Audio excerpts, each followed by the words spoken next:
Alors, comment faire une plus-value sur sa colocation? Il y a une petite nuance qu'il faut comprendre, c'est que sur l'immeuble de rapport, on se positionne sur des petites villes, sur de la colocation sur des villes un peu plus grandes. Donc, il est rare que la ville entière prenne 15, 20, 30% de valeur. Par contre, plus ciblé sur des quartiers, c'est quelque chose de possible. On va chercher des quartiers qui sont bien placés par rapport à notre cible, étudiants, jeunes actifs, donc plutôt proches de centres où il y a des entreprises ou de centres universitaires. Ça, c'est le premier point. Et on va chercher des quartiers qui sont un peu sous-estimés en fait.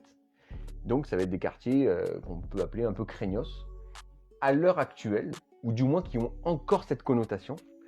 Et on va se renseigner sur les projets de la ville dans ces quartiers-là. Et on va sélectionner les quartiers justement où la ville a des projets de développement. Par exemple, moi j'ai des colocations sur lesquelles je fais plus de 80% de plus-value. Les appartements ont pris une valeur de 80% en l'espace de 2-3 ans parce que justement la ville a beaucoup investi dans ces quartiers, pistes cyclables, trambus, des places où il y a des marchés tous les week-ends, un centre commercial, toutes ces choses-là qui participent en fait à l'augmentation du prix au marché. Et quand tu te balades maintenant dans ce fameux quartier, il n'y a plus aucun panneau à vendre sur les balcons parce que tout le monde a envie de rester justement. Alors qu'il y a quelques années, tout le monde fuyait et j'ai acheté au bon moment.